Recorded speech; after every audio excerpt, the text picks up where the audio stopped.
Welcome back. It's been about 9 months since the release of Blades of Fire, and with the Steam release coming up, it felt like the right moment to revisit. For this kind of video, I'll go straight to the point, without stretching it for watch time or selling you my opinion. I'll break down what the game actually is, how it plays, and what you should realistically expect, so you can decide for yourself.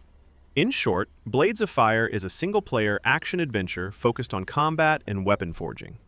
You move through a dark medieval fantasy world made up of connected areas, fight enemies using a directional combat system, and craft specific weapons to deal with specific enemy types.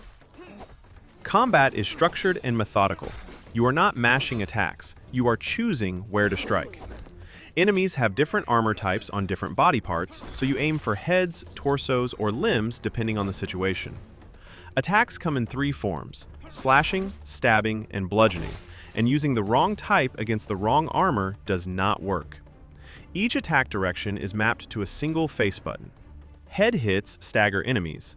Limb damage can limit attacks, and some encounters require very specific approaches. Large enemies like trolls are a good example. You are not just doing damage, you are breaking parts to stop regeneration, restrict movement, or remove dangerous behaviors.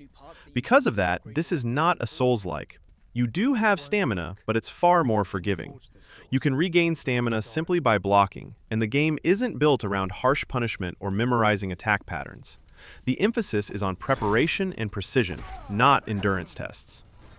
That combat is only half of the picture. The other half of the game is the Forge, and this is where most of your long-term decisions happen. You carry a magical hammer that lets you craft weapons using forge scrolls. You are not just picking a weapon from a menu. You choose individual parts like blades, handles, and hilts, and those choices directly affect reach, speed, durability, and damage. You then shape the weapon in a timing-based forging process. How well you do there determines the weapon's quality and how often it can be repaired later. There are 7 weapon families and over 30 forge scrolls. That gives you a lot of flexibility. You might build a fast, precise weapon for agile enemies, or a slow, heavy one to break armor. Weapons are built to be temporary. You use them, repair them a limited number of times, and eventually replace them with better crafted ones as you unlock new options at the forge. All of these systems are tied together by the story. You move through the world following the story, encounter new enemy types, and learn what they demand from you. That pushes you back to the forge, where you prepare the right weapon before heading out again to progress the story. Combat then tests whether that preparation actually makes sense, and weaponware forces you to keep making decisions instead of relying on one setup forever. Because progression lives almost entirely in your equipment, this isn't an RPG in the traditional sense. There's no level grinding or stat trees. Your power comes from how you design, maintain, and replace your weapons. If you enjoy systems where preparation matters a lot, this is very much that kind of game. All of this takes place in a world that isn't open world, but also isn't a straight line. It's built from compact, interconnected zones with shortcuts, secrets, and checkpoints. You move through castles, ruins, and courtyards, and each area feels deliberately crafted rather than stretched out. Since launch, most of the work has been about tightening things up. The core systems are the same, but a lot of the rough edges are gone now.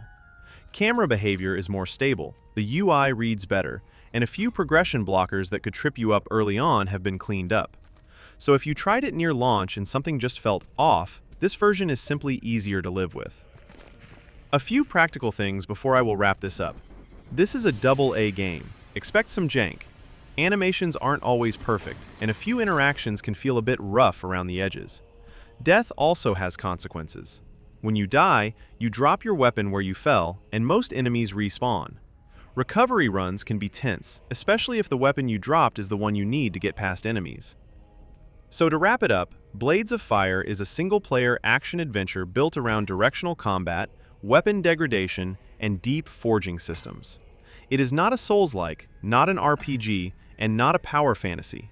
It's about preparation, precision, and choosing the right tools for the fight in front of you.